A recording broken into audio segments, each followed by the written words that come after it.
So hello guys and welcome to Tech Tricks tutorial. Today's video I will teach you how to save Google Docs to files on your iPhone.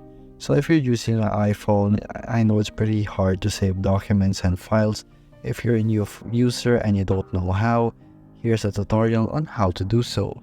So basically all you have to do is go to your Google Docs right here. As you can see, I already opened my Google Docs and then we'll just have to create your document. So let's just say you're gonna create a document. Just place untitled, so place blank words right here. So you say you want to export this already, so all you have to do basically is go to your top right corner and then view this document, and then right here all you have to do is share and export, send a copy, and then PDF, and it will prepare the PDF. And then here you'll have to select where to save it. So let's just save it to files right here, and then there you go, just save it and there you go. Thank you for watching guys, and that is how you save Google Docs files to your iPhone.